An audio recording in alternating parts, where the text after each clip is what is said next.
Bibliomanía Audiolibros te presenta Cómo vivir con 24 horas al día. Escrito por Arnold Bennett. Prefacio a esta edición. Aunque ubicado al comienzo, como dicta la norma, este prefacio debería leerse una vez terminado el libro. He recibido numerosas cartas a propósito de esta pequeña obra y se han publicado muchas reseñas de la misma, algunas poco menos extensas que el propio libro. Pero casi ningún comentario ha sido negativo. Hay quien ha tachado el tono de frívolo, mas dado que para mí no lo es en absoluto, he desestimado tal observación, y de no haber expresado nadie reproche más duro, bien podría haber concluido que el texto era inmejorable. No obstante, se me ha hecho llegar una crítica más seria, no a través de la prensa, sino de varias misivas a todas luces sinceras, y debo ocuparme de ella. Si consulta el capítulo 4, comprobará que ya vaticinaba y temía esta desaprobación. El fragmento que ha ocasionado las quejas es el que sigue. En la mayoría de los casos, el hombre típico no siente precisamente pasión por sus quehaceres, a lo sumo no le desagradan. Aborda sus tareas más bien a regañadientes, tan tarde como puede, y las concluye gozoso lo antes posible. Y mientras se ocupa de su labor, sus motores rara vez trabajan a toda máquina.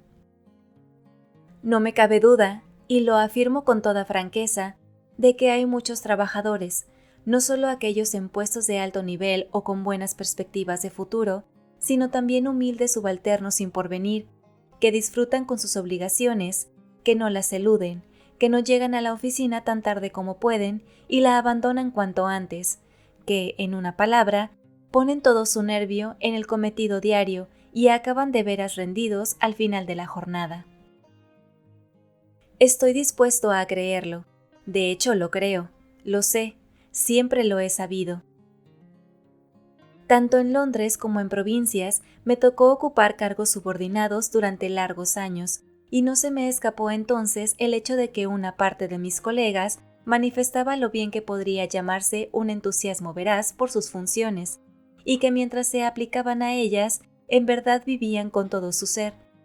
Pero sigo convencido de que estos afortunados y dichosos individuos, más dichosos quizá de lo que imaginaban, no constituían ni constituyen una mayoría ni nada que se le asemeje. Sigo convencido de que, por regla general, la mayor parte de los trabajadores más o menos concienzudos, hombres con aspiraciones e ideales, no regresan a casa por la noche realmente extenuados. Sigo convencido de que ponen tan poco empeño en la consecución de su sustento como les resulta posible, y que su profesión les produce más hastío que interés. Así y todo, reconozco que esta minoría tiene suficiente relevancia para merecer nuestra atención, y que no debía haberla ignorado tan a la ligera. Uno de mis lectores resumía de este modo tan coloquial el gran escollo al que se enfrenta la minoría laboriosa. Estoy tan deseoso como cualquiera de hacer algo que vaya más allá de mi programa. Pero permítanme decirle que cuando llego de vuelta a casa a las 6:30 de la tarde, no estoy para nada tan fresco como usted parece imaginar. Ahora bien, debo aclarar que el caso de la minoría, que se entrega con pasión y entusiasmo a su cometido diario, es muchísimo menos deplorable que el de la mayoría, que se arrastra medio desganada y sin vigor a lo largo de su jornada oficial. Aquellos no precisan tanto de consejos sobre cómo vivir. Al menos durante su jornada de unas 8 horas, están verdaderamente vivos. Sus motores operan a pleno rendimiento. Puede que no aprovechen del todo las restantes 8 horas útiles de su día, o que incluso las desperdicien, pero es menos desastroso malgastar 8 horas que 16. Más vale haber vivido un poco que no haberlo hecho nada. La auténtica tragedia es la de aquel hombre carente de ánimo tanto en la oficina como fuera de ella, y es a él a quien sobre todo va dirigido este libro. Pero, dirá ese otro hombre más afortunado, aunque mi programa habitual sea más intenso que el suyo, también yo deseo superarme. Ya vivo un poco y ahora quiero vivir más.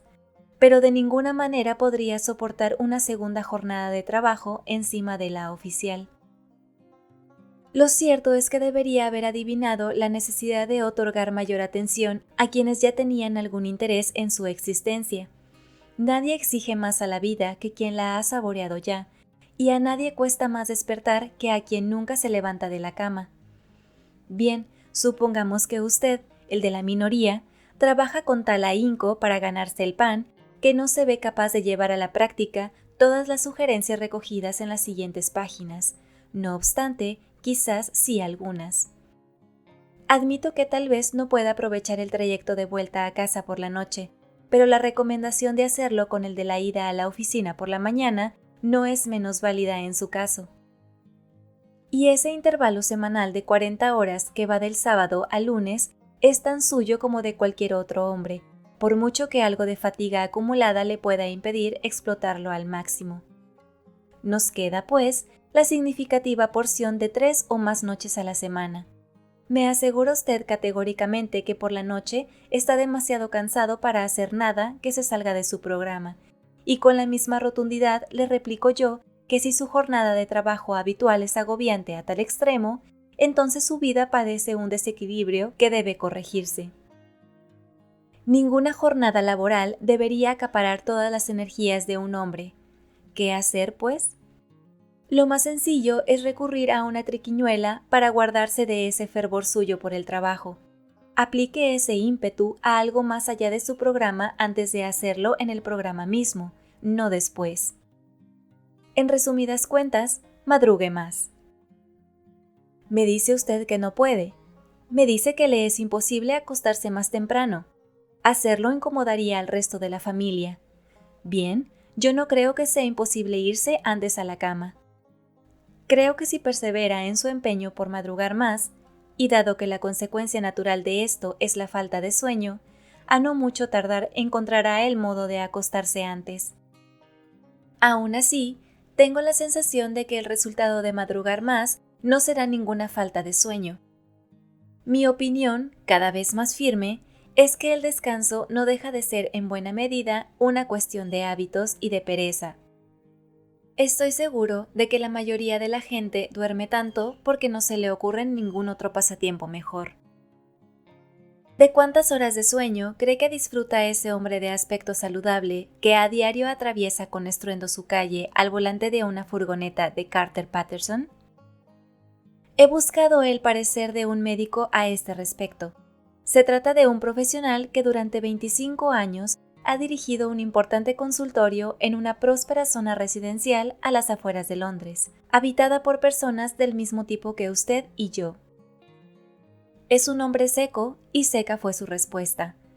La mayoría de la gente acaba idiotizada de tanto dormir. A continuación, compartió conmigo su sentir de que 9 de cada 10 hombres gozarían de mejor salud y más diversión si pasasen menos tiempo en la cama. Otros facultativos me han confirmado este dictamen, el cual, por supuesto, no atañe a los jóvenes en edad de crecimiento. Levántese 1:30 o incluso 2 horas antes, y si lo juzga necesario, adelante siempre que pueda el momento de irse a la cama. Verá cómo 1 hora por la mañana contribuye a lograr sus objetivos, tanto como 2 por la noche. Pero no puedo empezar el día con el estómago vacío y sin ningún criado que me asista, protesta usted. Mi apreciado señor, no me irá a decir que en estos tiempos en que se puede conseguir una magnífica lamparilla de alcohol, caso incluido, por menos de un chelín, va usted a consentir que su supremo bienestar dependa de la colaboración de otro individuo, ¿verdad? Quienquiera que éste sea, dele sus indicaciones la noche anterior. Solicítele que deje dispuesta una bandeja en un lugar apropiado, en ella 2 galletas, una taza con su platillo, una caja de fósforos y la lamparilla de alcohol. Sobre la lamparilla, el cazo, cubriendo la tapa, más vuelta del revés, y encima una pequeña tetera con unas poquitas hojas de té. De esta forma, lo único que usted tendrá que hacer será prender el fósforo. Al cabo de 3 minutos, el agua habrá hervido y podrá añadirla a la tetera, la cual para entonces ya estará templada. 3 minutos más y tendrá la infusión lista para ayudarle a comenzar su día. Detalles como estos pueden parecer poco más que minucias a ojos del necio, pero el hombre juicioso sabrá verlos como lo que son. Y es que, en ocasiones, el correcto y sabio equilibrio de toda nuestra vida puede depender de la disponibilidad de una taza de té a una hora intempestiva. Capítulo 1. El milagro de cada día. Es uno de esos hombres incapaces de arreglárselas por su cuenta, ya le digo, buena posición social, ingresos regulares, de sobra para alguno que otro capricho, además de para cubrir sus necesidades, no especialmente manirroto, e incluso así siempre en apuros, por alguna razón no acaba de conseguir que el dinero le rinda. Un piso excelente, medio vacío, siempre da la impresión de que se lo ha desvalijado hace nada. Traje nuevo, con un sombrero ajado, una magnífica corbata y unos pantalones que le quedan como un par de sacos. Un buen día le invita a cenar y ¿qué se encuentra usted en la mesa? Cristalería tallada, junto a un cordero correoso, o café turco, en una taza desportillada. Y él no logra entender qué es lo que pasa, cuando la explicación es bien simple. Este hombre desperdicia cuanto gana. Ojalá tuviese yo siquiera la mitad. Ya vería entonces. En una u otra ocasión, casi todos hemos criticado a alguien de esta guisa con ese aire de superioridad. Llevados por el orgullo del momento, nos sentimos poco menos que ministros de economía. Los periódicos vienen colmados de artículos donde le explican cómo vivir con tal o cual cantidad de dinero, y el aluvión de cartas que originan es prueba fidedigna del interés suscitado. No hace mucho, uno de estos rotativos fue testigo de una encarnizada batalla en torno a la cuestión de si una mujer puede llevar una vida digna en el campo con 85 libras al año. Incluso he visto un ensayo titulado «Cómo vivir con 8 chelines a la semana», pero jamás me he topado con uno que diga «Cómo vivir con 24 horas al día». Y pese a ello, siempre se ha dicho que el tiempo es oro, un proverbio, que se queda bien corto. El tiempo vale muchísimo más que el oro. Disponer de tiempo le permitirá llenar la faltriquera, por lo general. Pero aunque poseyese todas las riquezas de un guardarropa del Hotel Carlton, no podría adquirir para usted ni un minuto más de tiempo que el que me ha sido concedido a mí o al gato que yace junto al hogar. Los filósofos han explicado el espacio, mas no han hecho lo propio con el tiempo, la inexplicable materia prima de cuanto existe. Con él todo es posible, sin él, nada. El abastecimiento de tiempo constituye en verdad un milagro diario, un asunto realmente portentoso, si nos detenemos a examinarlo. Se despierta usted por la mañana y he aquí que, como por arte de magia, su bolsa está llena con 24 horas del tejido virgen de su universo particular. De su vida, es todo suyo. Es la más preciada de las pertenencias, un singularismo bien que le llueve encima de un modo tan singular como el bien mismo. Pero no acaba ahí la cosa, nadie puede arrebatárselo, es irrobable. Ni persona alguna lo recibe en mayor o menor cuantía que usted. Para que luego hablen de la democracia ideal. En el reino del tiempo no hay aristocracia de la riqueza ni del intelecto. La genialidad no se ve premiada ni con tan siquiera una hora extra al día. Tampoco existe el castigo. Despilfarre este preciosísimo bien suyo todo lo que guste, que nunca se le privará de él. Ningún misterioso poder sentenciará: este hombre es un necio, por no decir un granuja, no merece el tiempo, séale cortado el suministro. Resulta más seguro que los bonos perpetuos y su cobro es posible incluso en domingo. Además, no puede usarlo de antemano, imposible endeudarse. Tan solo puede malograr el momento presente, no puede derrochar el mañana ni la próxima hora. Ambos quedarán a buen recaudo. Le decía que se trataba de un milagro. ¿Acaso no lo es? No le queda a usted más remedio que vivir con 24 horas al día. Con ellas debe procurarse salud, placer, dinero, contento, respeto y el cultivo de su alma inmortal. Su correcto, óptimo aprovechamiento es asunto de la máxima urgencia y la más viva entidad, Todo depende de ello, su felicidad, el escurridizo premio al que todos tratan de echar el guante, amigos míos, depende de ello. Cuán insólito que los periódicos, por lo demás tan innovadores y al día, no vengan repletos de ganchos del tipo «Cómo vivir con determinados ingresos de tiempo» en lugar de «Cómo vivir con determinados ingresos de dinero». El dinero abunda mucho más que el tiempo. Bien mirado, salta a la vista que el dinero es quizá lo más común que pueda haber. El mundo entero está atestado de él. Si uno no se ve capaz de ingeniárselas para vivir con cierta cantidad de dinero, intenta ganar un poco más, o robarlo, o sonsacarlo. La vida no se ve forzosamente al garete por no poder comprendérselas del todo con 1000 libras al año. Uno le echa arrestos, convierte las libras en guineas y cuadra las cuentas.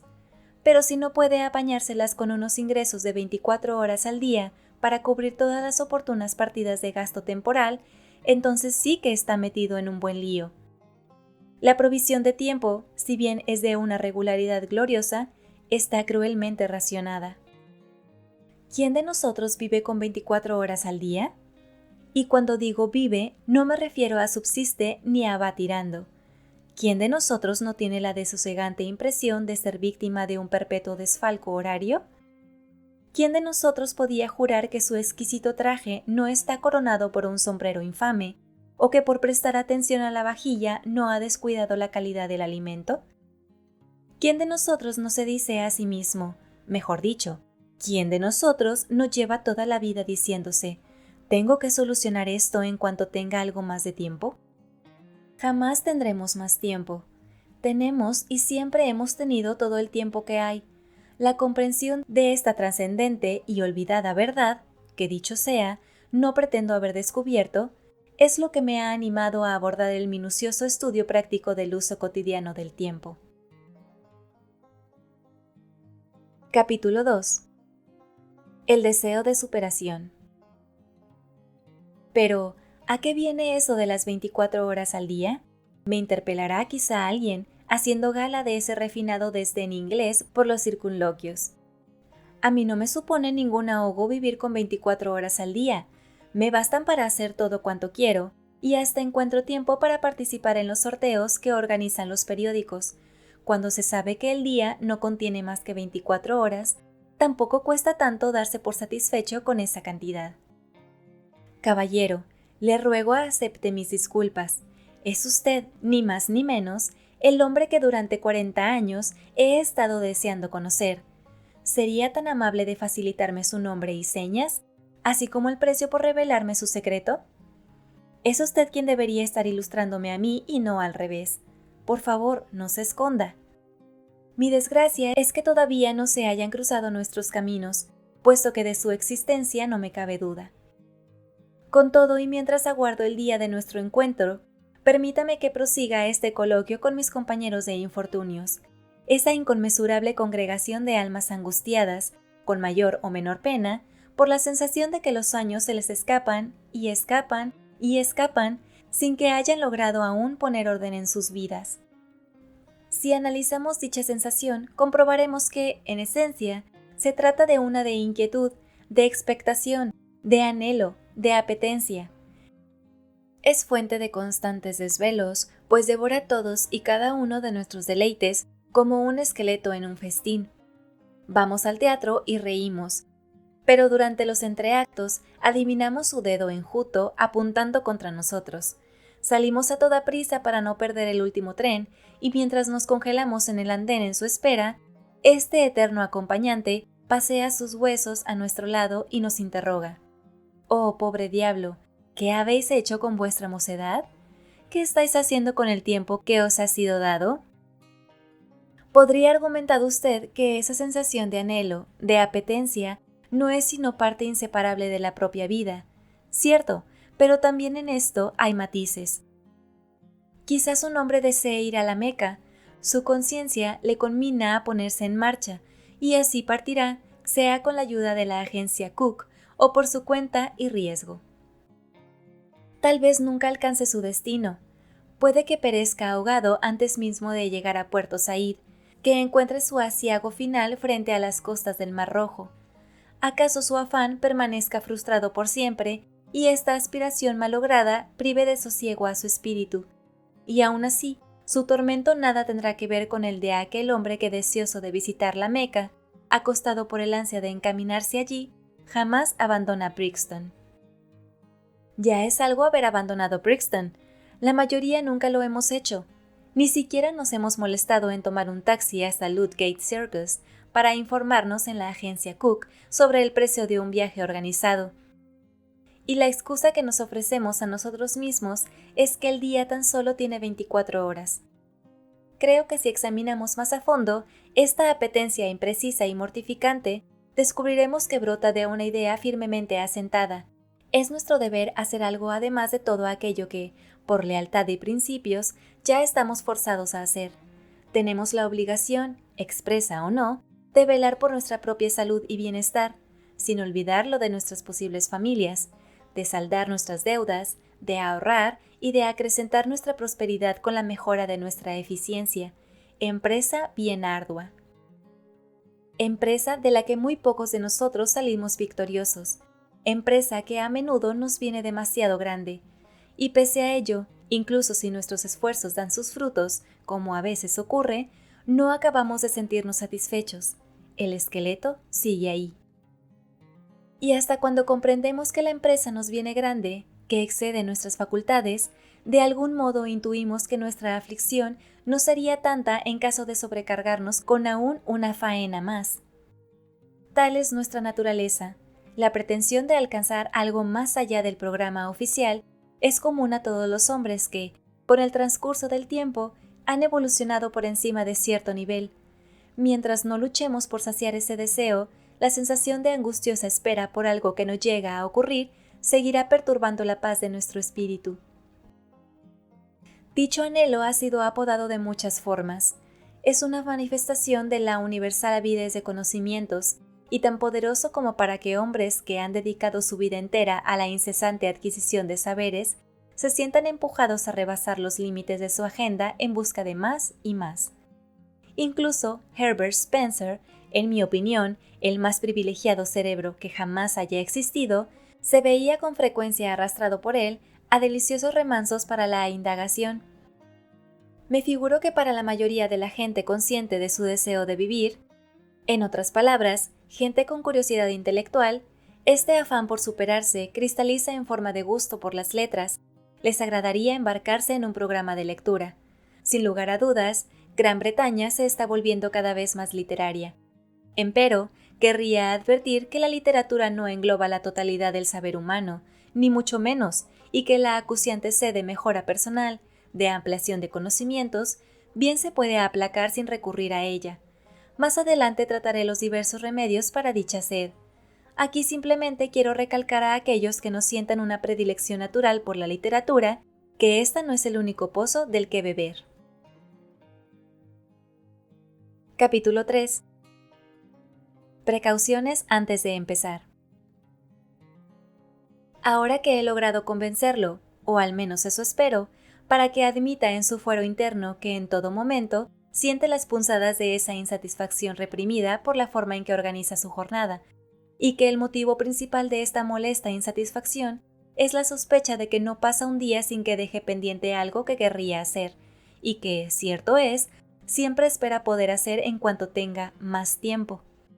Ahora que he expuesto ante usted la verdad palmaria, que jamás tendrá más tiempo, pues ya tiene todo el que hay. Ahora digo, sin duda espera que le confíe algún maravilloso secreto que le permita, cuando menos, estar más cerca de la jornada modélica, extirpando de paso esa perturbadora y desagradable decepción consigo mismo por haber dejado algo sin hacer. No conozco semejante secreto. Tampoco espero descubrirlo nunca, ni que lo haga persona alguna. Pertenece al reino de lo ignoto. Quizás en un primer momento, cuando comenzó a entrever los derroteros que tomaba mi discurso, su pecho se alborotó con renovadas esperanzas. Tal vez se dijo, este hombre me mostrará una manera fácil y cómoda de hacer lo que durante tanto tiempo he anhelado. Ay, lo lamento. Lo cierto es que no existe ninguna manera fácil, ningún camino de rosas. La senda que conduce a la Meca es agotadora y pedregosa, y lo que es peor, después de todo, nunca se acaba de llegar allí. Antes de lanzarse a organizar su vida para poder gozar de ella con plenitud y holgura, sin salirse del presupuesto diario de 24 horas, lo primordial es tomar conciencia de la externa dificultad de la tarea, de los sacrificios e innumerables esfuerzos que requiere. Todo el énfasis que ponga en este punto siempre será poco. Si cree que podrá lograr su propósito armado solo con bolígrafo, papel y algo de ingenio para diseñar un horario, más le valdría arrojar la toalla ahora mismo. Si no está preparado para encarar obstáculos y desilusiones, si no se contentará con resultados exiguos en pago a ingentes trabajos, mejor ni lo intente. Échese de nuevo y reanude ese letargo que usted llama vida. Descorazonador, ¿no es así? Muy deprimente y gris. No obstante, encuentro harto saludable este cuidado por aprestar el ánimo antes de acometer nada que valga la pena. Yo mismo lo tengo en alta estima. Creo que es el atributo clave que me distingue del gato que yace junto al hogar. Bien, me dirá, supongamos que estoy listo para la batalla, que he estudiado y digerido su homilía. Ahora, ¿cómo empiezo? Estimado señor mío, empiece sin más. No hay ninguna fórmula mágica para ello. Imagine que un hombre al borde de una piscina de agua fría, dubitativo pero deseoso de saltar, le preguntase: ¿cómo empiezo a saltar? En tal caso, usted se limitaría a responder: sencillamente salte, ármese de valor y salte. Como ya expliqué con anterioridad, el rasgo más fascinante del abastecimiento de tiempo es la imposibilidad de malgastarlo por adelantado. El año, el día y la hora que vienen le aguardan tan perfectos y prístinos como si jamás hubiese desperdiciado un solo instante de su existencia. Una certeza, esta, de lo más grata y tranquilizadora. Puede hacer borrón y cuenta nueva cada hora si así lo desea. Luego, de nada sirve esperar hasta la próxima semana o hasta mañana. Si cree que el agua estará más tibia entonces, se equivoca. Estará más fría aún.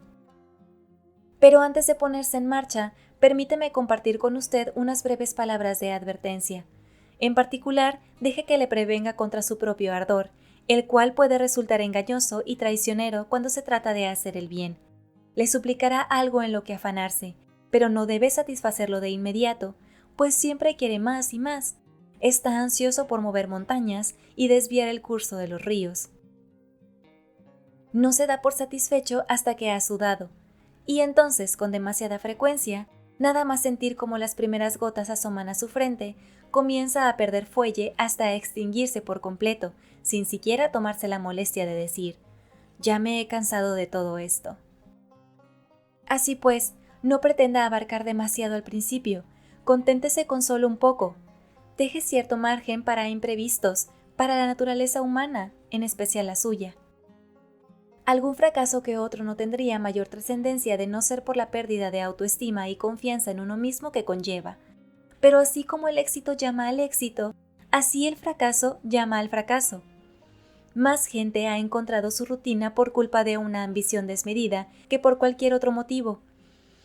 En consecuencia, evitemos a toda costa el riesgo de un descalabro temprano al emprender la colosal aventura de vivir plena y cómodamente con la cicatera dosis de 24 horas al día. A este respecto, jamás comulgaré con la idea de que un fracaso glorioso es preferible a un triunfo insignificante. Soy un acérrimo defensor de los triunfos insignificantes. Un fracaso glorioso no conduce a nada. Un triunfo insignificante puede llevarnos a otro que no sea tal. Iniciemos, pues, el examen del presupuesto diario de tiempo. Me asegura que su jornada ya no da más de sí. Y bien, ¿cómo es eso? En realidad, en ganarse la vida se deja unas... ¿cuántas? ¿7 horas como promedio? ¿Y cuántas en reposo propiamente dicho?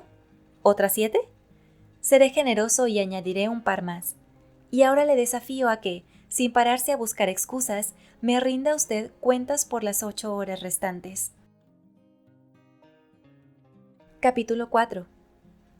La causa de los problemas. Sin más dilaciones, voy a entrar de lleno en la cuestión del uso del tiempo. Para ello, no obstante, Antes debo elegir un caso concreto que analizar. Solo puedo ocuparme de uno, el cual no podrá ser el caso típico, puesto que no existe tal cosa, así como tampoco existe un hombre típico. Cada hombre y su caso son especiales.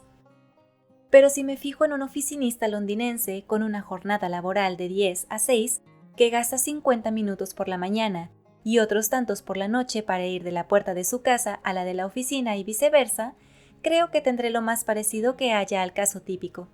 Hay quienes tienen que trabajar más para ganarse el pan, pero también hay otros a los que les basta con menos. Por suerte, el aspecto económico de la existencia no nos interesa aquí. Desde la óptica de nuestro análisis, el administrativo que cobra 1 libra por semana es exactamente igual de opulento que el millonario de Carlton House Terrace. Pues bien, el craso y profundo error que comete mi hombre típico es uno de actitud general.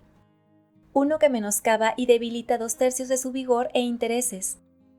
En la mayoría de los casos, no siente precisamente pasión por sus quehaceres, a lo sumo no le desagradan.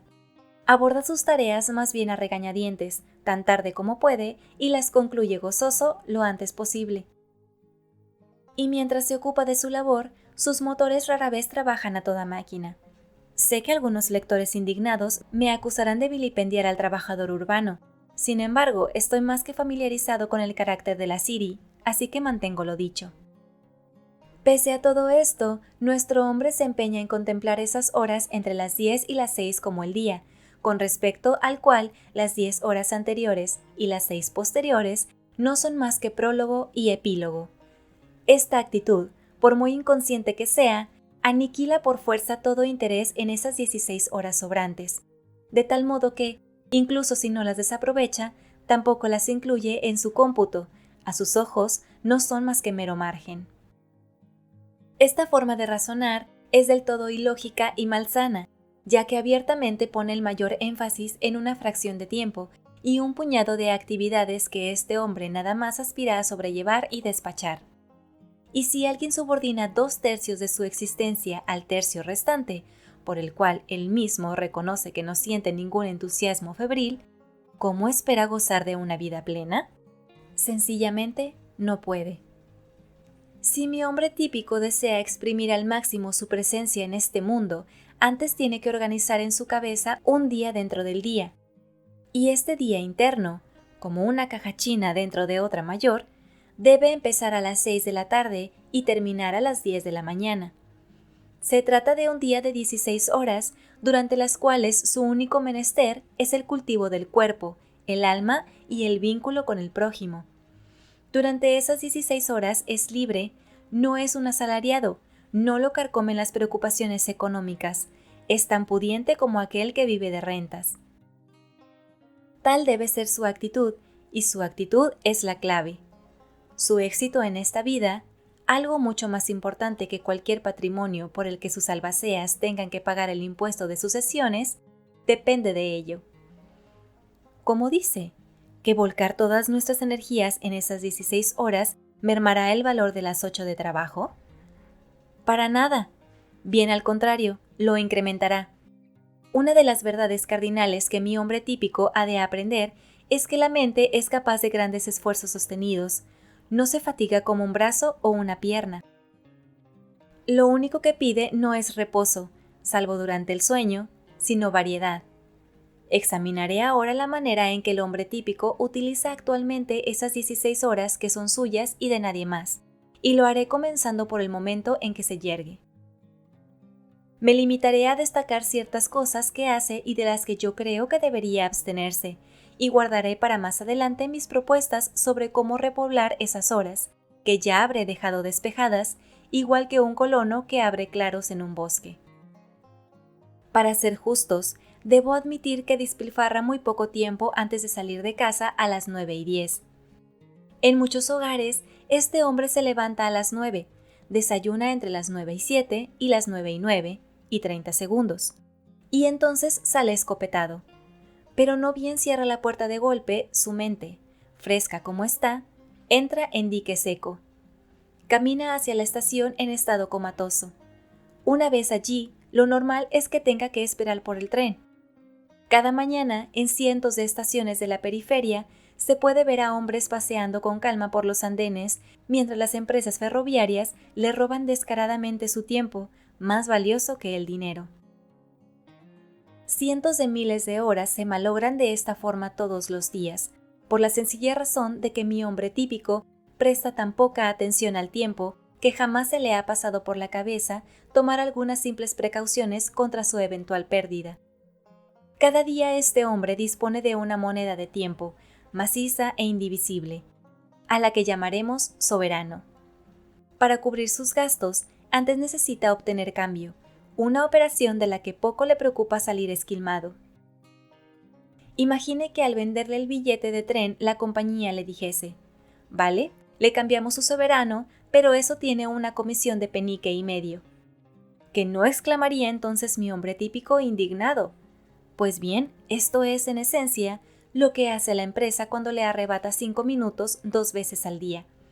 Objetará usted que me pierdo nimiedades. Así es, ya le ofreceré luego mis razones. Ahora, ¿sería tan amable de comprar su periódico y subirse al tren? Capítulo 5. El tenis y el alma inmortal. Sube usted al tren de la mañana con su periódico y se entrega a su lectura, pausada y majestuosamente. No hay prisa. Sabe que tiene al menos media hora de tranquilidad por delante.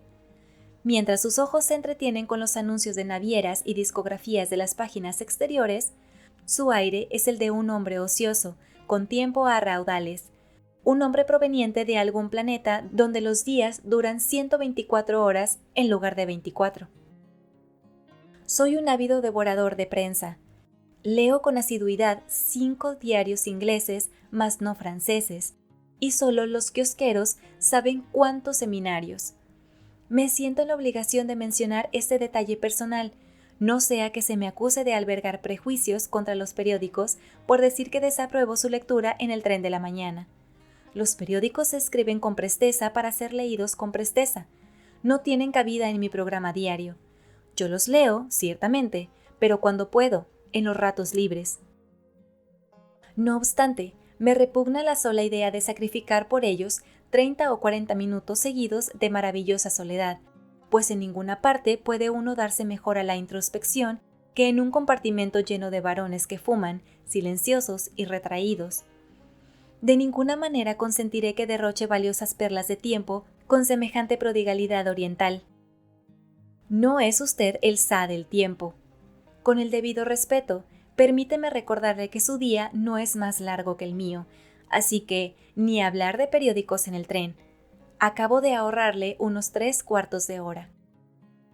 Llega ahora a su oficina y ahí lo dejo hasta las 6. Ya sé que en teoría dispone de un descanso de 1 hora en medio de la jornada, que en la práctica alcanza a menudo la 1:30, del que no dedica ni la mitad a comer. Aún así, le permitiré que lo emplee todo como mejor le parezca. Puede leer entonces sus periódicos. Lo recojo a su salida de la oficina. Está pálido y cansado. Al menos, su mujer dice que lo ve pálido, y ya se encargará usted de darle a entender que está cansado. Durante el trayecto de vuelta a casa, la sensación de fatiga ha ido anegándolo poco a poco. Ah, esa sensación de fatiga que se cierne trágica sobre el inmenso extrarradio londinense como una nube de virtud y melancolía, sobre todo en invierno.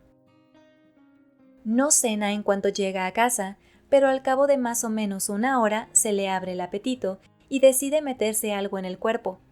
Luego fuma, con ganas, queda con los amigos, se distrae con esto y aquello, juega a las cartas, tontea con un libro, siente que los años se le echan encima, da un paseo, arranca unas notas al piano. ¡Cielos! Las 11:15. Hora de empezar a pensar en acostarse. Entonces se pasa unos 40 minutos tratando de resolver el dilema de si irse a la cama o no, tarea en la que seguramente le asista un buen whisky. Y así, por fin, pone rumbo a su lecho, exhausto tras la dura jornada de trabajo. Desde que abandonó la oficina, han transcurrido 6 horas, si no más. 6 horas que se han esfumado como un sueño, como por encanto. 6 horas desaparecidas no sabe cómo. Este es un ejemplo bastante representativo. Sin embargo, me replicará usted: oh, claro, qué fácil es hablar. Pero uno está cansado, ¿sabe? Uno tiene que verse con los amigos. Uno necesita un respiro en algún momento. No se lo discuto. Pero, ¿qué ocurre cuando queda para ir al teatro, sobre todo si es en compañía de una mujer bonita? Sale disparado hacia las afueras, de vuelta a casa, se engalana como si le fuese en ello la vida misma. Regresa raudo al centro en otro tren. No se toma un solo respiro en 4 horas, incluso 5. La acompaña a casa, vuelve a la suya. No se pasa 3/4 de hora pensando en acostarse. Se acuesta y punto. Ni amigos ni fatiga han ocupado sus pensamientos un solo instante, y la velada se le ha hecho tan deliciosamente larga, o tal vez demasiado corta. Y recuerda aquella ocasión en que lo convencieron para cantar en el coro de la Asociación de Amigos de la Ópera, y durante 3 meses se privó de 2 horas, una tarde sí y otra no. ¿Acaso me negará que cuando el crepúsculo trae consigo algo que lo ilusiona, algo a lo que entregase gustosamente en cuerpo y alma, esa sola perspectiva basta para colmar el día entero de una resplandeciente vitalidad? Lo que yo propongo es que a las 6 tenga el valor de sincerarse consigo mismo y reconozca que no está cansado, porque no lo está y lo sabe, y que organice el resto del día de modo que no quede partido justo por la mitad a causa de una comida. Así le quedará libre una franja de, cuando menos, 3 horas. Ahora bien, no estoy sugiriendo que ponga su cabeza a trabajar 3 horas todas y cada una de las noches hasta que no pueda más, pero sí le invito a que, para empezar, adopte la rutina de destinar 1 hora y media cada 2 noches al trascendental cultivo de la mente. Todavía le quedarán 3 noches para amigos, bridge, tenis, vida familiar, lecturas ocasionales, fumar en pipa, jardinería, entretenimientos varios y concursos. Contará aún con la apabullante suma de 44 horas entre las 2 de la tarde del sábado y las 10 de la mañana del lunes. Si persevera, pronto querrá pasar 4 noches, quizás 5, consagrado a una lucha ininterrumpida por vivir de verdad. Y se acabará eso de murmurar para sí a las 11:15, hora de empezar a pensar en irse a la cama. El hombre que empieza a irse a la cama 40 minutos antes de abrir la puerta de su dormitorio está aburrido. Dicho de otra forma, no está realmente vivo. Pero recuerde, al principio, esos 90 minutos, 3 noches por semana, deben ser los más importantes de los 10.080. Han de ser sagrados, tanto como lo pueden ser un ensayo teatral o un partido de tenis. En vez de, siento no poder quedar contigo, chico, pero me tengo que ir volando al club de tenis, deberá decir, pero tengo trabajo. Estas son palabras que se atragantan, lo admito. Al fin y al cabo, el tenis es un asunto muchísimo más urgente que el alma inmortal. Capítulo 6. No se olvide de la naturaleza humana. Hace un instante mencionaba de pasada el amplio lapso de 44 horas que media entre su despedida del trabajo a las 2 de la tarde del sábado y su reanudación a las 10 de la mañana del lunes. Y aquí me veo obligado a tocar la cuestión de si la semana debería constar de 6 días o de 7. Durante muchos años, de hecho hasta rozar la cuarentena, mi propia semana estuvo compuesta de 7 días, pese a que hombres mayores y más sabios que yo no se cansaban de advertirme que, tanto en lo laboral como en lo personal, 6 días cundían más que 7. Y ciertamente, ahora que 1 de cada 7 días no sigo ningún programa, ni me esfuerzo por hacer nada, salvo lo que se me antoja en ese momento, estimo sobremanera el valor balsámico de una tregua semanal. Con todo, de serme dado vivir de nuevo mi vida desde el comienzo, volvería a organizarme tal y como lo he hecho. Solo quienes han vivido con la lengua fuera 7 días por semana durante largo tiempo son capaces de apreciar en su totalidad la belleza de un descanso periódico. Además, me hago viejo, y esta es cuestión de edad. En casos de lozana juventud, más vigor y determinación excepcionales, le aconsejaría sin vacilar: adelante, un día sí y otro también. Pero en el caso típico le diría, limite su programa oficial, o mejor dicho, su segundo programa oficial, a 6 días por semana. Si quiere ampliarlo, hágalo, mas solo en proporción a su deseo, y contabilice ese tiempo extra como un regalo caído del cielo, no como un ingreso recurrente, de manera que pueda luego regresar a la cuota original sin tener la impresión de haberse empobrecido o descarriado. Y ahora, recapitulemos. De entre todo el tiempo que acaba en la basura, hasta el momento, hemos decidido rescatar por lo menos media hora 6 mañanas de cada semana. A lo que hay que sumar hora y media 3 noches distintas. En total, 7 horas y media a la semana. Mi recomendación es que por ahora se contente con ese número. Pero bueno, se me quejará. Primero habla de enseñarnos a vivir y ahora resulta que no se va a ocupar más que de 7 horas y media de un total de 168. ¿Es que tiene pensado obrar un milagro con esas 7 horas y media suyas, o qué? Pues bien, aún a riesgo de parecer presuntuoso, sepa usted que esto es justo lo que haré, si tiene a bien dejarme continuar. Para ser exactos, lo que le propongo es una experiencia que, por muy natural y explicable que sea, no deja de tener todo el aire de un milagro. Soy de la opinión de que el aprovechamiento completo de esas 7 horas y media insuflará más vida a toda la semana. Le dará sazón y acrecentará su interés por los más banales quehaceres. Practica usted ejercicio nada más que unos míseros 10 minutos mañana y tarde, pese a lo cual no le causa estupor alguno que tanto su salud como su fuerza se beneficien de ello cada hora del día, ni que su apariencia entera sea otra. Pues bien, ¿por qué habría de asombrarle entonces que obsequiara su mente con un promedio de algo más de 1 hora al día derivase en una mejora permanente e integral de su rendimiento? Desde luego, podríamos aumentar el tiempo dedicado al cultivo de nuestra persona y con ello obtener mayores frutos en igual medida.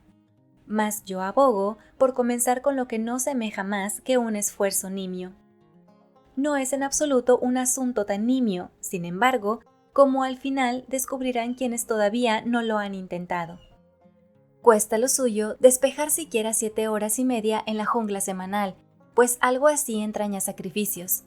A fin de cuentas, malgastar el tiempo no deja de ser una forma de gastarlo. Es innegable que se ha hecho algo con él, por muy desacertado que haya sido.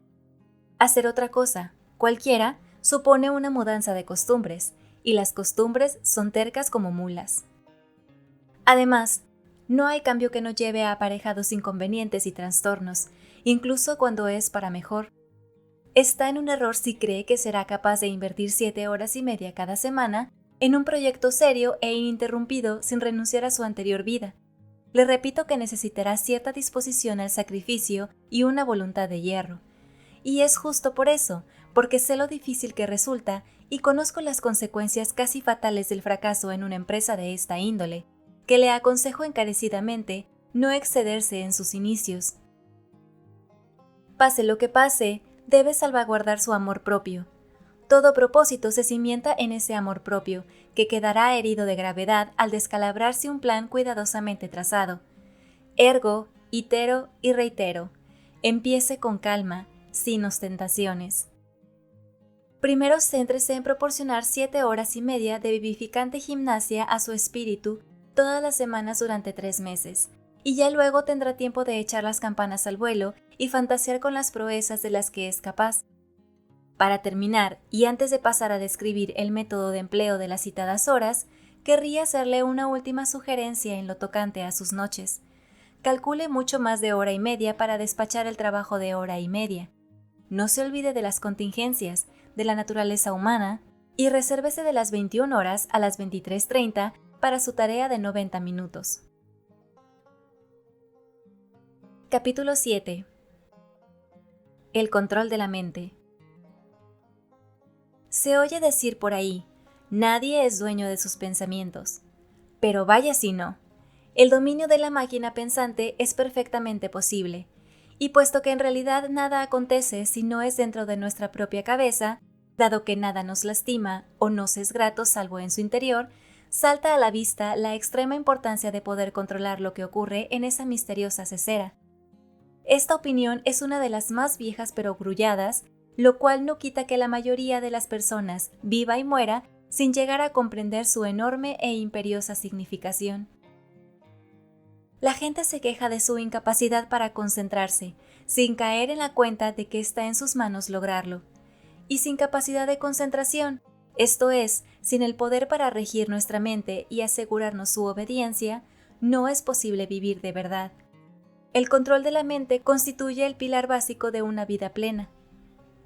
En consecuencia, estimo que el primer cometido del día debería ser el adiestramiento de la mente. Cuida usted de su cuerpo, tanto por dentro como por fuera. Se expone a un grave peligro al batallar cuchilla en ristre con los pelos que asedian su piel.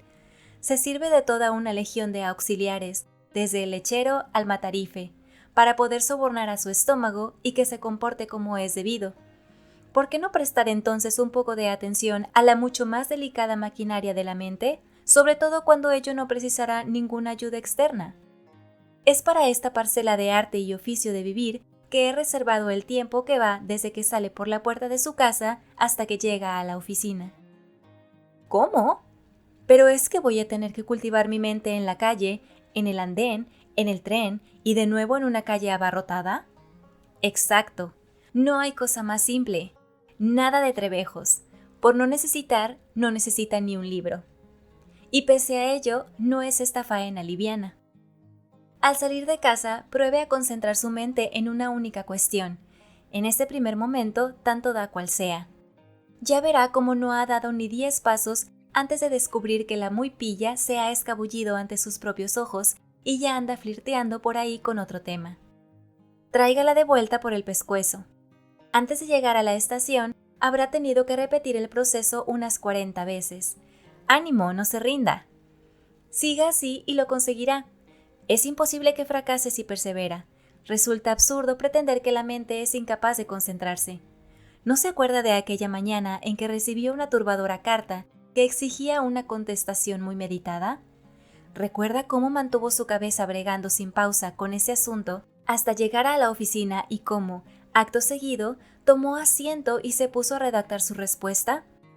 Acuciado por las consecuencias, en esa ocasión logró domeñar su mente como un tirano. No estaba para bromas, le dejó bien claro que quería ese trabajo hecho y ella lo hizo. La práctica regular de la concentración, la cual por lo demás no tiene ningún misterio, aparte de la perseverancia, le permitirá tiranizar a su mente, que no es la parte más noble de su persona, a todas horas, donde quiera que se halle. Ejercicio muy provechoso este. Si se sube usted al tren de la mañana con un par de mancuernas para beneficio de sus músculos y una enciclopedia en 10 tomos para el de su saber, es probable que llame la atención. Pero cuando va por la calle, se sienta detrás de su pipa en el rincón de un compartimiento o viaja de pie en el metro. ¿Quién va a sospechar que está ocupado con la actividad más importante del día? ¿Qué mentecato osará mofarse de usted? Tanto me da en que se concentre, con tal de que lo haga. Lo que cuenta es el simple hecho de disciplinar la mente. Sin embargo, ya puestos, ¿por qué no hacerlo en algo útil y así matar 2 pájaros de un tiro? Yo le sugiero, es solo una sugerencia, un pequeño capítulo de Marco Aurelio o Epicteto. No se me asuste ante sus nombres, se lo ruego. Por lo que a mí respecta, no conozco nada más de aquí y ahora, más rebosante de sentido común, más aplicable al día a día de las gentes sencillas como usted y yo, contrarios a toda afectación, pose y tonterías, que Marco Aurelio y Epicteto. Lea un capítulo por la noche, y mire que son cortos los capítulos, y concéntrese en él a la mañana siguiente. Ya verá. Sí, amigo mío, es inútil que trate de ocultarlo. Puedo oír sus pensamientos como si tuviese un teléfono pegado al oído. Sé que está diciendo para sus adentros. Este tipo iba bastante bien hasta este 7º capítulo, incluso cuando estaba empezando a despertar algo mi interés. Pero todo eso que dice de ponerse a pensar en el tren, y lo de la concentración y tal, eso no es lo mío. Puede que esté muy bien para otros, pero no es mi estilo. Se lo repito con la mayor de las convicciones. Sí es lo suyo. Sí es lo suyo. De hecho, usted es justo el hombre a quien quiero llegar. Deseche esta sugerencia y estará desechando la más preciosa invitación que le hayan ofrecido en su vida. Pues no soy yo quien se la hace, es la sugerencia de los hombres más sensatos, prácticos y realistas que jamás hayan hollado la tierra. Yo me limito a transmitírsela. Haga la prueba. Apriétele las clavijas a su mente y sea testigo de cómo mediante dicho proceso se cura la mitad de los males de esta vida, y en particular esa dolencia tan penosa y humillante como evitable, la preocupación. Capítulo 8.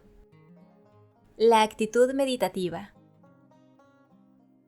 El ejercicio de concentración de la mente, al que convendría dedicar no menos de media hora diaria, es un mero preliminar, como las escalas en el aprendizaje del piano. Doblegada esa rebeldísima pieza de su complejo organismo, el siguiente paso lógico es uncirla al yugo. De nada sirve poseer una mente obediente si no nos lucramos al máximo de esa obediencia. Lo aconsejable aquí es un dilatado programa de estudio. Ahora bien, si hay algo que no admite discusión, es el contenido de dicho programa. Nunca la ha habido tampoco. Los sabios de todas las épocas coinciden en este punto. Y no es la literatura ni cualquiera de las demás artes, ni la historia, ni ciencia alguna. Es el estudio del yo. Conózcase a sí mismo. Palabras tan trilladas, estas, que le juro que me ruborizo de solo escribirlas. Mas es justo y necesario que alguien lo haga. Retiro mi rubor, pues, avergonzado de él. Conózcase a sí mismo. Lo escribo y lo suscribo. Es esta una de esas máximas que a todos les suenan, de las que todos reconocen su valor, pero que solo los más sagaces se atreven a poner en práctica. Ignoro el porqué. De hecho, estoy totalmente convencido de que si algo falta en la vida del típico hombre moderno, con más buenas intenciones que otra cosa, es la actitud meditativa. No meditamos.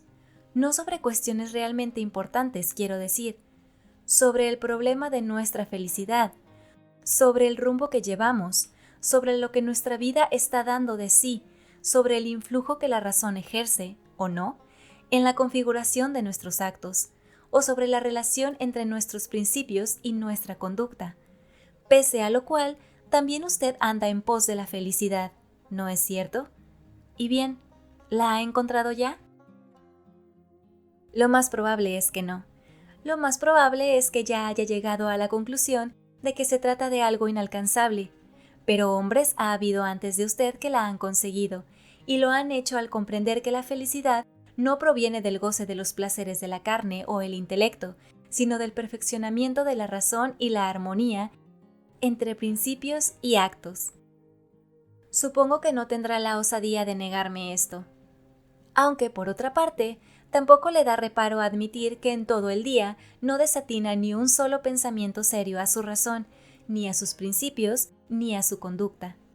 Lo cual equivale a admitir que, pese a sus desvelos por lograr algo, no le preocupa desatender sistemáticamente aquello que se hace indispensable para su consecución. Y bien, ¿a quién le toca ruborizarse ahora? Pero descuide, no tengo intención de entrar a cuestionar sus principios. Poco me preocupa aquí cuáles sean. Esos tal vez le hagan creer en la virtud del latrocinio. Tanto me da. Lo único que quiero dejar claro es que una vida en la cual la conducta no se corresponde con los principios es una vida sin sentido, y que no hay modo de garantizar tal correspondencia, salvo mediante el diario proceso de análisis, meditación y reajuste.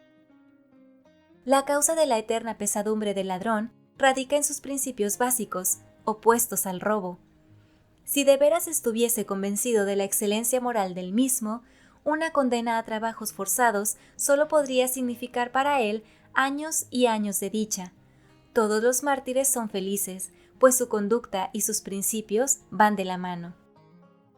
Por lo que se refiere a la razón, artífice de la conducta y en cierto modo incluso de los principios, ésta desempeña en nuestra vida un papel mucho más modesto de lo que nos figuramos. Se da por sentada nuestra racionalidad cuando la verdad es que somos instintivos en mucho mayor grado, y cuando menos meditamos, aún menos racionales nos volvemos. La próxima vez que se enfade con el camarero porque su bistec está hecho de más, haga pasar a la razón al gabinete de su mente y consúltela. Seguramente le hará notar que el camarero ni cocinó el bistec ni tuvo control alguno sobre el proceso culinario y que, aun en el caso de que la responsabilidad fuera toda suya, nada bueno ha conseguido usted sulfurándose. Tan solo ha perdido su dignidad, quedado como un patán a los ojos de los hombres prudentes y amargado el día al camarero. Todo ello con nulo impacto en el estado del bistec. El fruto de esta consulta con la razón, por la cual no le cobrará honorarios, será que, cuando vuelva a encontrarse con que su bistec está demasiado hecho, se mostrará benevolente y tratará al camarero como si también él fuese una persona, guardará la compostura y pedirá con buenas maneras que le traigan otro. Lo mire como lo mire, saldrá ganando mucho más de este modo. Formar y transformar los principios, modelar la conducta. Una cruzada para lo que a partir de 6 peniques podrá granjearse la ayuda de unos poderosos aliados, los libros. Hacía mención en el capítulo anterior a Marco Aurelio y Epicteto, si bien ahora mismo me vienen a la cabeza otras obras aún más conocidas. Así podría nombrar igualmente a Pascal, La Bruyère o Emerson. Por mi parte, nunca me cogerá de viaje sin mi Marco Aurelio. Sí, los libros son valiosos, pero su lectura jamás podrá reemplazar al cotidiano examen, sincero y honrado, de lo que uno acaba y está a punto de hacer, al acto de mirarse a uno mismo a los ojos, por más incómodo que esto le haga sentir. ¿Cuándo llevará a cabo esta vital tarea? La soledad del trayecto vespertino de vuelta a casa me parece ideal a tal efecto. La actitud meditativa sobreviene con naturalidad al esfuerzo diario por ganarse el pan. Claro que si en lugar de encargarse de un deber tan básico y trascendental prefiere leer el periódico, con el que bien podría ponerse mientras espera a que la cena esté lista, nada tengo que objetar, mas en algún momento del día tendrá que encargarse de él. Y así llegamos a la noche.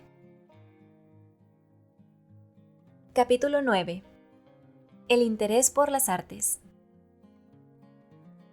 Cada noche, numerosas personas se lanzan en brazos de una metódica y rutinaria holgazana, convencidas de que la única alternativa a la misma es el estudio de la literatura, y da la casualidad de que la literatura no es muy de su agrado. Graso error. Desde luego, resulta imposible, o por lo menos muy difícil, estudiar lo que sea sin el apoyo de los libros. No obstante, en el supuesto de que desease penetrar los más insondables arcanos del bridge o la navegación a vela, no veo por qué su falta de interés en la literatura le tendría que impedir consultar los mejores trabajos sobre esas materias. Se hace necesario, pues, distinguir entre literatura y obras no literarias. Abordaré la primera a su debido tiempo. Permítaseme ahora un apunte dirigido a aquellos que jamás han leído a Meredith y son capaces de no inmutarse mientras se discute si el señor Stephen Phillips es o no un auténtico poeta. Tienen todo el derecho del mundo a ser como son. No es ningún crimen que a uno no le apasione la literatura, no es signo de estupidez. Los mandarines de las letras ordenarán la inmediata ejecución del pobre infeliz que ignore, verbigracia, la influencia de Wordsworth en Tennyson. Pura desfachatez. ¿Cómo quedarían ellos si tuviesen que detallar las fuentes de inspiración de las que bebió Tchaikovsky para componer su sinfonía patética? Existen vastos campos del saber al margen de la literatura en los que es posible cosechar magníficos frutos. Veamos un ejemplo. Acabo de mencionar la pieza de música refinada más popular en Inglaterra a día de hoy, lo cual me recuerda que en agosto empiezan los Promenade Concerts. Pues bien, asiste usted a ellos. Se fuma su habano o cigarrillo. Tras prender la cerilla, me duele decirlo, justo cuando suenan los dulces acordes de la obertura de Lohengrin. Disfruta del concierto. Y sin embargo, confiesa que no sabe tocar el piano ni el violín, ni siquiera el banjo, que no tiene ni idea de música. ¿Acaso debe preocuparnos eso? Su amor por ella es veraz, y la prueba está en que, para hacer que usted y sus melómanos camaradas le llenen la sala, antes el director se ha visto obligado a elaborar un programa en el que no hay prácticamente ni rastro de partituras mediocres, nada que ver con el Covent Garden de antaño. Por otro lado, su ineptitud para interpretar al piano la plegaria de una virgen no debería ser óbice, digo yo, para que se familiarizase usted con la estructura de la orquesta que escucha nada menos que un par de noches por semana durante 2 meses. Seguramente su idea actual de la misma sea la de una heterogénea mezcla de instrumentos de la cual se remonta, a su vez, una confusa pero placentera mezcla de sonidos. No repara en los detalles, pues nunca ha entrenado el oído para reconocerlos. Si le pidieran que enumerase los instrumentos que ejecutan el grandioso comienzo de la sinfonía en do menor, no podría hacerlo ni aunque le fuese la vida en ello. Con todo, admira la sinfonía en do menor. Lo ha dejado fascinado y lo volverá a hacer. En un rapto de locuacidad, incluso le ha estado hablando de ella a esa señorita. Ya sabe a quién me refiero.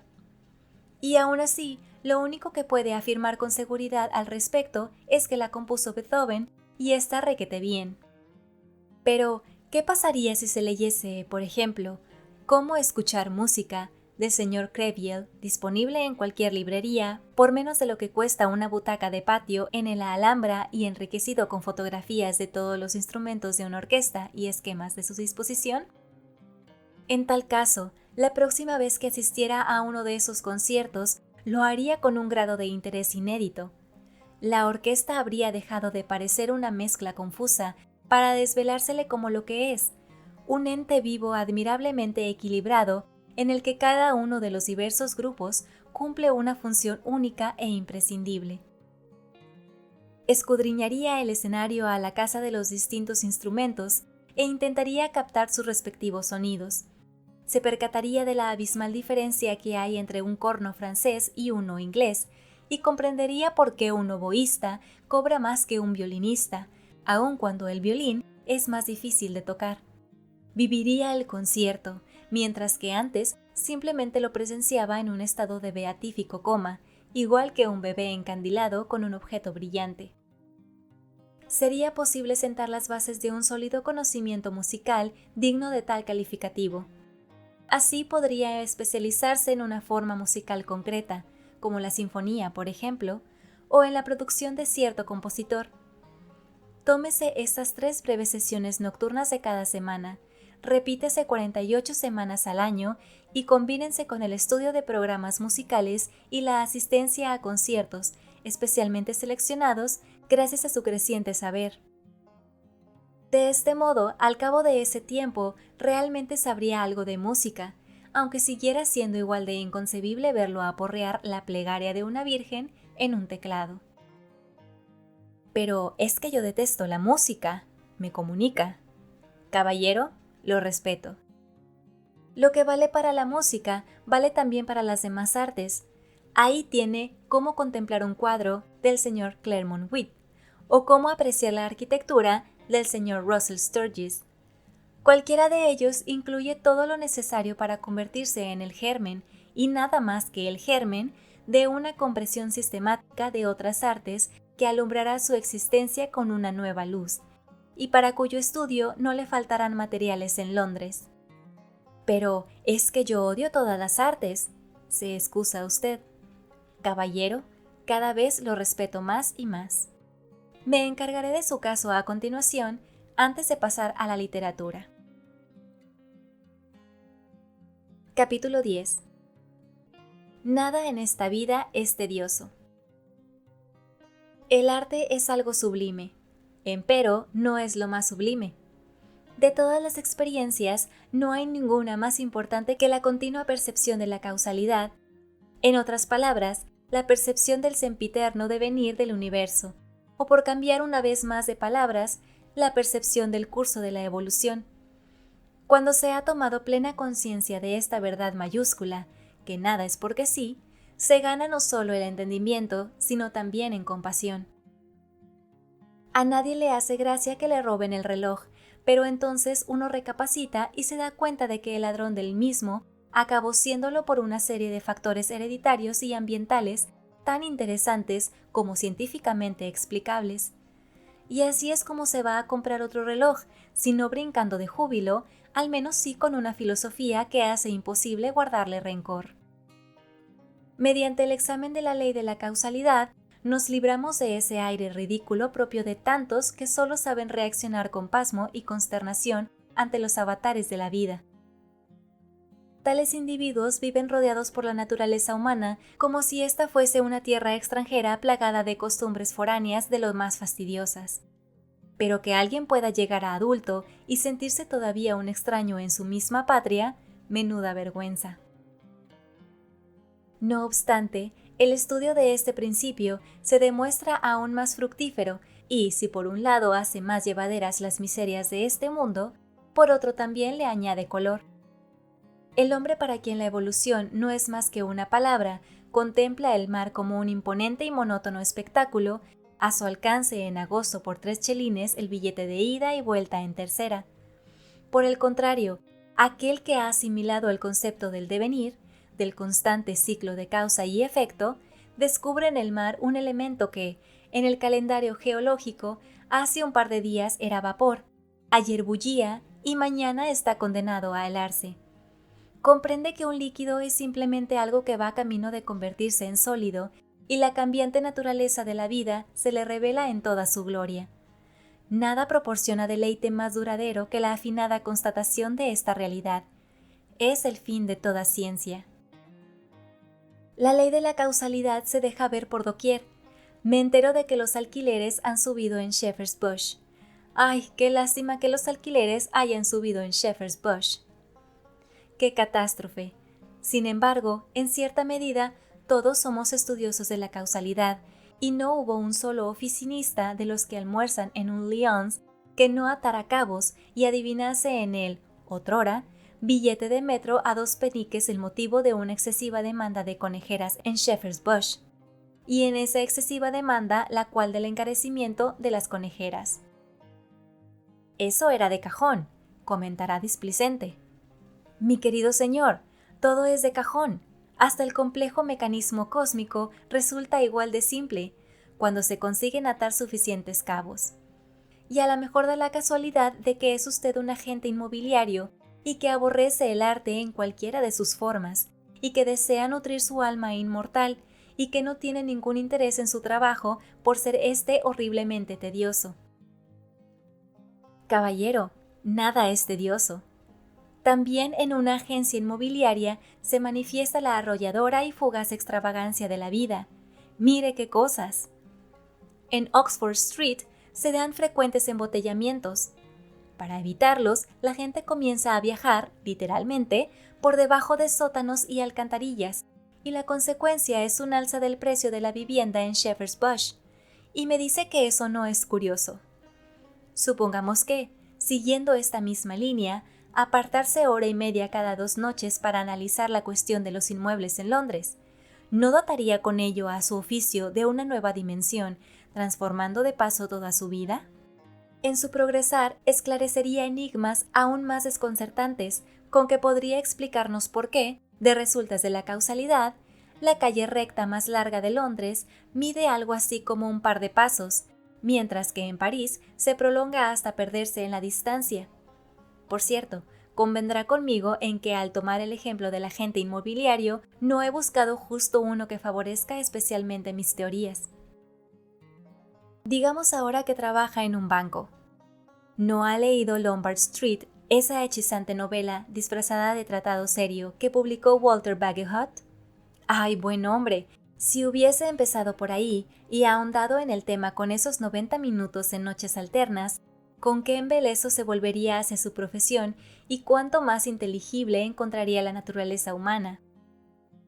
O quizá vive atrapado en la ciudad, aunque le encanta hacer escapadas al campo y observar la fauna salvaje, pasatiempo edificante donde los haya. Pero, ¿qué tal si sale de casa una de estas noches y se acerca a la farola más próxima, equipado con sus pantuflas y una manga para insectos? ¿Por qué no observa esa otra abigarrada fauna de mariposas nocturnas que revolotea allí?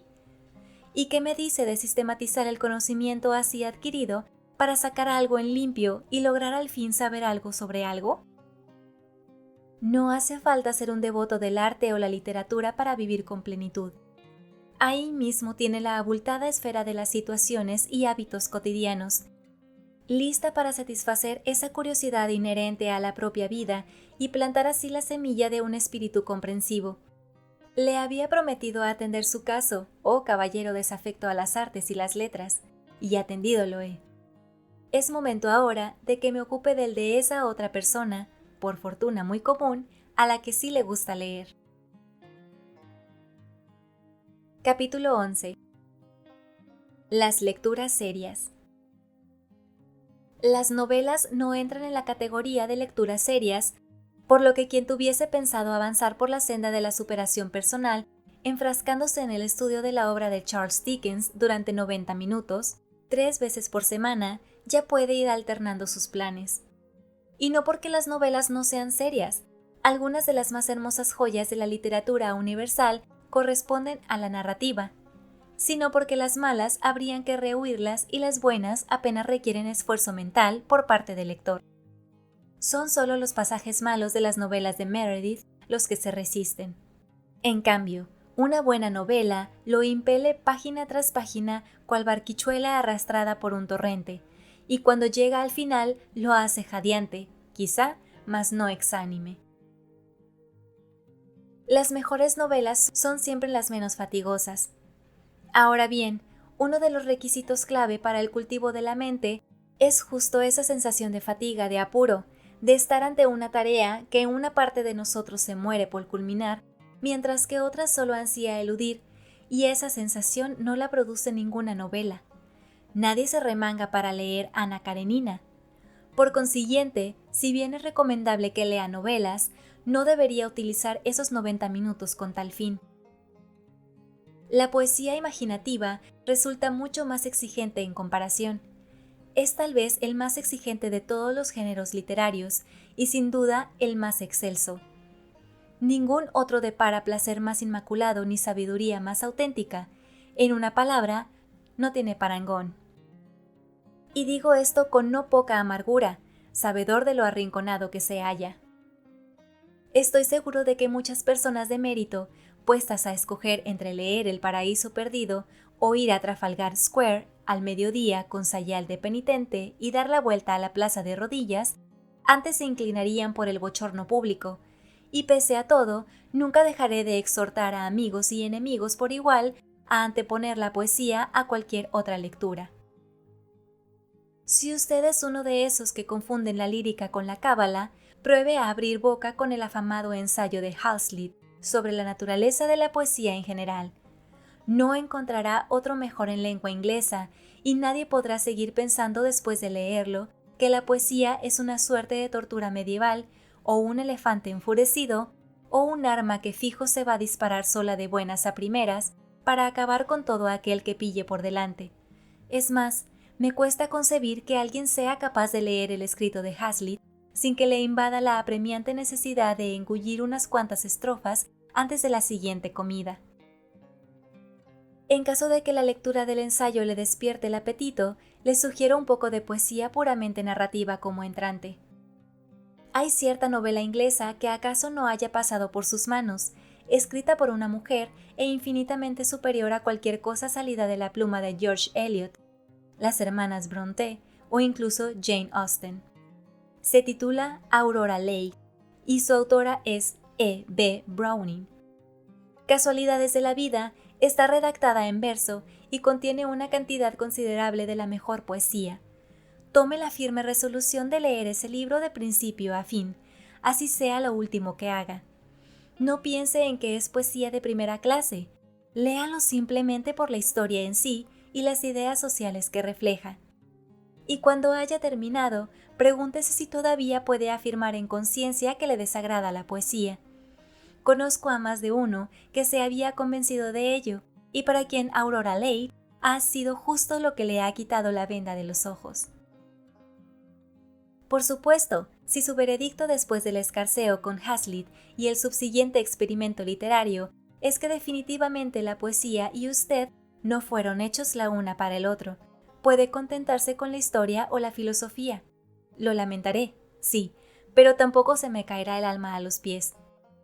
La historia de la decadencia y caída del Imperio Romano quizá tenga poco que ver con el paraíso perdido, mas no por eso deja de ser un trabajo soberbio, y los primeros principios de Herbert Spencer se carcajean de la supuesta primacía poética y rehúsan todo título que no sea el de un producto más majestuoso de la mente humana.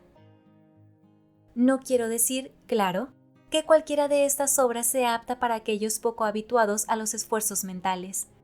Sin embargo, tampoco veo por qué, al cabo de un año de lecturas encadenadas, un hombre de inteligencia media no habría de estar en condiciones de enfrentarse a los más grandes textos de la historia y la filosofía. Si alguna virtud tienen las obras maestras, esa es justamente su lucidez. No voy a tratar de proponer aquí ningún libro en concreto para empezar, me faltarían páginas. Pero sí querría hacerle dos sugerencias de cierta enjundia. La primera es que oriente y circunscriba sus esfuerzos a un ámbito dado. Decídase por una época o materia determinadas, o bien por un único autor.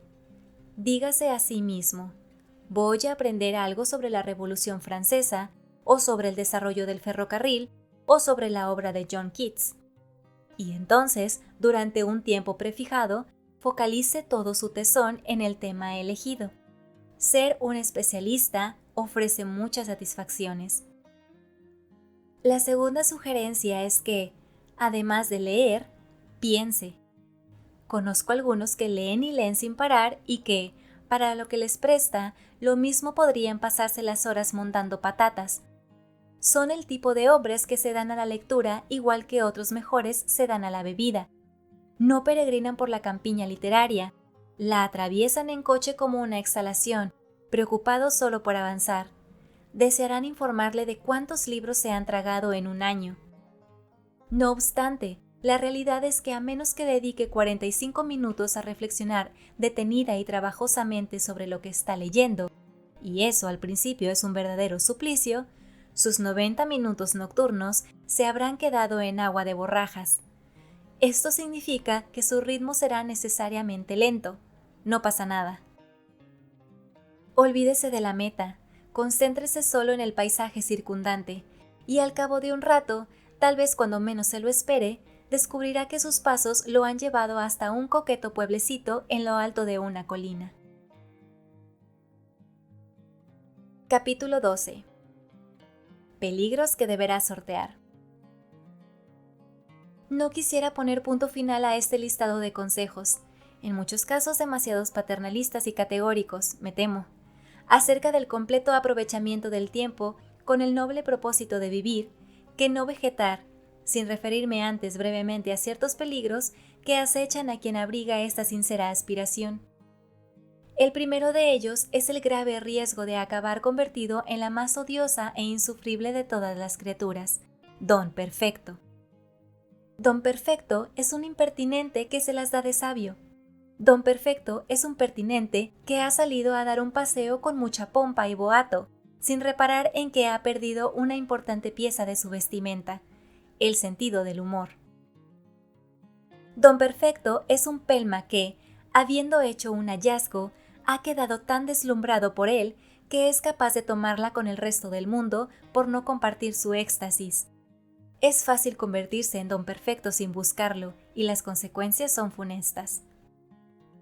Por tanto, al embarcarse en la misión de sacar partido a todo el tiempo, no está de más que uno recuerde que es de su tiempo del que debe ocuparse, no del de los demás, que la Tierra ya giraba sin mayores contratiempos antes de que uno comenzara a cuadrar su presupuesto horario y que así lo seguirá haciendo, se tenga éxito o no en el nuevo papel de ministro del tiempo. Asimismo, tampoco conviene dar excesiva publicidad a lo que uno anda haciendo, sin dejar traslucir su desconsolada tristeza ante el espectáculo de un mundo que deliberadamente malgasta tantas horas cada día, de tal manera que nunca llega a vivir de verdad. Al final, uno comprende que cuidar de sí mismo es lo único que puede hacer. Otro riesgo es el de terminar atado a un programa como un esclavo a un carro. No se puede consentir que sea el programa el que lleve las riendas. Este ha de ser objeto de respeto, no de culto. Un programa para organizar el día no es ninguna religión. Esto quizá parezca una obviedad. Así y todo, conozco a varios hombres cuyas vidas suponen una losa tanto para ellos mismos como para sus parientes y amigos, esta última aún más pesada, y todo por haber sido incapaces de percibir lo obvio. ¡Ay! He oído dolerse a la matrizada esposa. Arthur siempre saca al perro a pasear a las 8 y se pone a leer a las 9 menos cuarto, así que no veo yo cómo íbamos a encontrar tiempo para... Y el tono de absoluto derrotismo que empaña esa quejumbrosa voz constituye la señal del insospechado y patético naufragio de una relación. Aunque, por otra parte, un programa es un programa y, como tal, exige un trato deferente. Niégueselo y se tornará una mera farsa. Tratar al programa con justo el grado de deferencia que merece, vivir con flexibilidad, ni mucha ni poca. Opine lo que quiera quien nunca lo ha intentado, pero esto de sencillo no tiene nada. Y hay más, pues también existe el peligro de acabar instaurando una política de las prisas, de obsesionarse cada vez en mayor grado con lo que hay que hacer a continuación. De este modo, cabe que uno termine consumiendo sus días como en una cárcel y que su propia vida deje de pertenecerle. Puede, en definitiva, que acabe sacando al perro a las 8 para pasarse todo el paseo dándole vueltas al hecho de que a las 9 menos cuarto tiene una cita con el libro y que no debe llegar tarde. Saltarse intencionadamente el programa de cuando en cuando tampoco contribuirá a mejorar las cosas. La génesis de los males no se justifica por la falta de flexibilidad al perseguir lo proyectado, sino por proyectar demasiado en primer lugar, por haber sobrecargado el programa.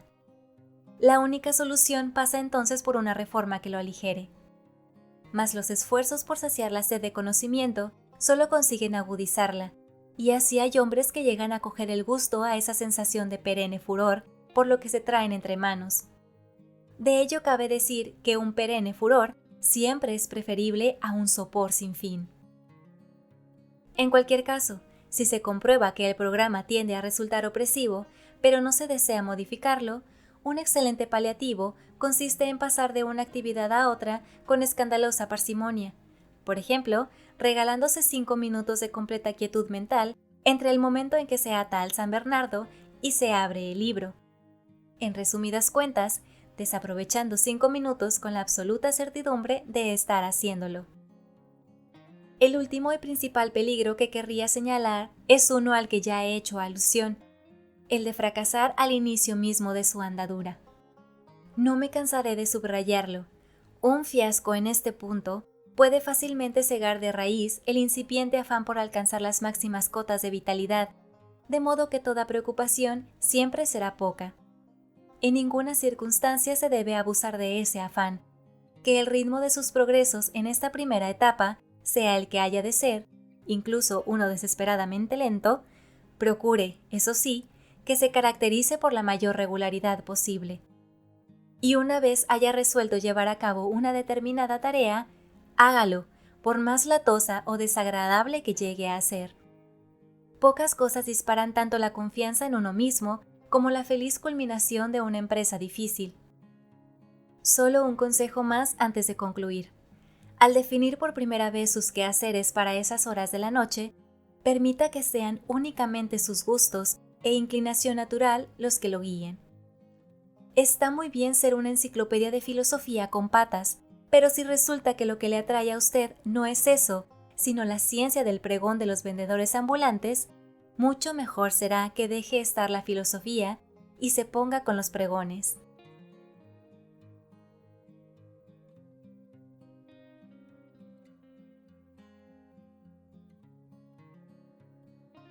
Si te ha gustado esta narración, suscríbete a este canal, regálanos un like y comenta. Hasta la próxima, lectores.